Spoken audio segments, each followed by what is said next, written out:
창세기 1장 24절 25절 말씀 봉독합니다. 창세기 1장 24절 25절 말씀. 땅의 생물의 창조주 하나님이라는 제목으로 은혜 받기를 원합니다. 이제 여섯째 날 창조 사역에 대한 말씀입니다. 육상 생물들과 각종 짐승을 하나님께서 만드셨다, 이렇게 소개합니다. 어떻게 만드셨습니까? 오늘도 보면 말씀으로 만드셨습니다. 24절 말씀, 하나님이 이르시되 그대로 되니라, 이렇게 표현하고 있어요. 또 25절에서도 하나님이 만드시니, 이렇게 되어 있습니다. 하나님이 주어가 돼서, 주체가 돼서 말씀하셨고 만드셨습니다. 그래서 이 두 문장을 합치면 하나님께서 말씀으로 만드셨다, 이렇게 문장이 됩니다. 동물원에 가면은 짐승들이 많이 있습니다. 이 짐승들을 하나같이 가만히 보면 쉽게 만든 짐승이 하나도 없습니다. 눈썹하며 눈동자, 그리고 또 그 발, 앞발, 뒷발, 이런 것들, 그리고 하는 행동, 그리고 강아지를 키워보면 그 강아지가 하는 행동 하나하나가 가만히 보면 기가 막혀요. 그리고 이 강아지의 온몸을 가만히 떠보면 뭐 그냥 대충 만든 흔적이 하나도 없습니다. 아주 세밀하게, 조밀조밀하게 다 만드셨습니다. 이러한 그 수많은 생물들을, 이 육상의 동물들을 하나하나 다 그렇게 만드신 걸 보면 생각해 볼수록 참 전능하시다, 능력이 많으시다, 대단한 솜씨다, 그것을 이렇게 감탄을 하지 않을 수가 없습니다. 감탄이 절로 나오죠. 우리는 이미 자연 만물을 통해서도 하나님의 솜씨에 대한 감탄, 이러한 것 우리는 느껴보았습니다. 하나님께서 이러한 모든 것들을 만드셨다. 그래서 모든 생물, 모든 것들, 땅의 것들, 뭐 이런 것 다 만드셨다라고 말씀하는 것은 하나님이 주인이시다라는 뜻입니다. 만드신 분이 주인이시죠. 그리고 무엇보다도 만드신 분이 그 동물 하나하나의 특성을 다 알고 있으시다는 것입니다. 우리는 나중에 노아의 사건을 통해서 그 동물들이 다 방주로 들어오는 것을 봅니다. 이러한 것이 어떻게 가능하냐? 주인이신 주권자께서 통치하시니까 가능한 거죠. 그러니까 말을 듣죠. 짐승도 주인의 말은 참 잘 듣습니다. 주권자이신 하나님께서 다스리신다는 것입니다. 그래서 모든 짐승들이 하나님의 주권 아래 있습니다. 땅의 짐승들도 그래서 창조주 하나님의 명령과 질서에 순응합니다. 그래서 짐승들은 굉장히 예민하다고 그래요. 그래서 짐승들이 보면은 그냥 행동하는 것 같지만은 절대로 하나님이 만든 창조 질서를 어기지 않습니다. 그리고 우리가 이 사실에서, 이 말씀에서 기억해야 할 것은 창조주 하나님을 인정하지 않고 피조물인 땅의 생물들을 숭배하는 것은 만드신 하나님을 의도적으로 무시하는 거라는 걸 우리는 기억해야 됩니다. 사람들은 보면은 동물들을 숭배하는 그런 신앙들이 있습니다. 곰을 숭배하고, 호랑이를 숭배하고, 소를 숭배하고, 원숭이를 숭배하고, 그리고 또 뱀을 숭배하고, 이러한 것들을 숭배합니다. 또 자연을 숭배하는 그런 신앙들이 있습니다. 이것들은 창조주 하나님에 대한 의도적인 도전입니다. 우리가 그렇지 않습니까? 부모는 무시하고 자녀들을 너무나 위하면 그 부모에 대한 무시죠.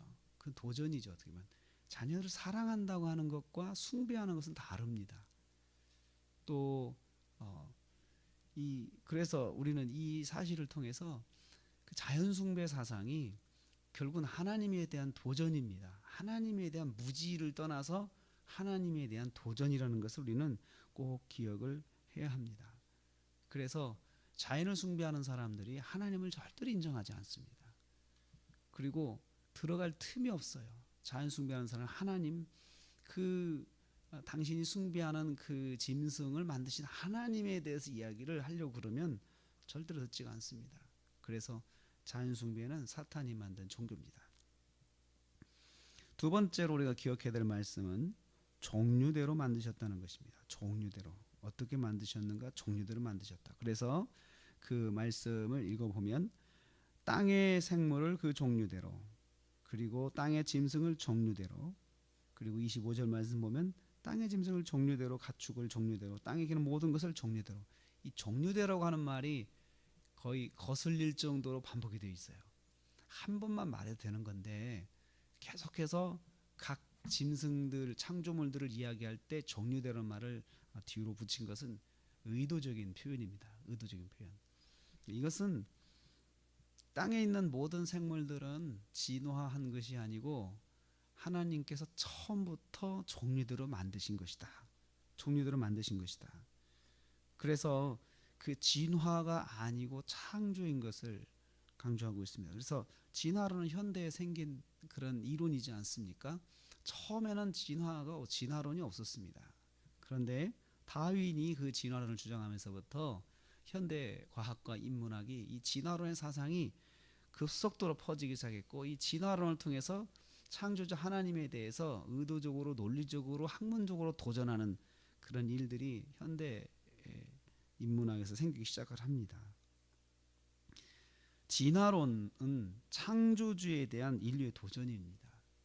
그래서 종류대로 만드셨다는 하나님의 창조를 무시하는 것입니다. 그래서 진화론은 성경을 도전하는 것이고 하나님을 도전하는 것입니다. 그래서 진화론자들이 절대로 하나님을 믿지 않습니다. 하나님에 대한 도전인 것이죠. 그런데 우리는 이 말씀을 통해서 땅에 있는 모든 것들이 종류대로 하나하나 세밀하게 다 하나님께서 만드신 것이다. 그러므로 땅에 있는 모든 생물은 보이지 않는 미생물까지도 하나님의 창조 질서 안에 있고 이것들이 다 하나님을 다 알고 있다는 것입니다. 그래서 시편 19편 3절 4절 이런 말씀이 있어요. 언어도 없고 말씀도 없으며 들리는 소리도 없으나 그 소리가 온 땅에 통하고 그 말씀이 세상 끝까지 이르도다. 하나님의 말씀이 언어가 없는 것 같지만 하나님의 말씀이 그 세계 속에 존재하고 동물의 세계 속에 존재하고 미생물의 세계 속에 존재하고 우주 공간에 아무 소리도 들리는 것 같지 않지만 그 속에는 하나님의 말씀이 존재해서 우주 만물들이 질서 있게 존재한다라고 시편 기자가 그렇게 고백하고 있습니다. 오늘도 우리가 하루를 삽니다. 우리가 보는 짐승들 하나님께서 만드신 작품입니다. 그런데 여기서 더 중요한 것은 시편 기자의 말입니다. 온 세상에는 소리가 없다 하더라도 하나님의 말씀이 들리지 않는다 하더라도 하나님의 말씀은 온 세상을 통치하고 있다는 것입니다. 온 세상에 하나님의 질서 아래, 말씀의 질서 아래 있다는 것입니다.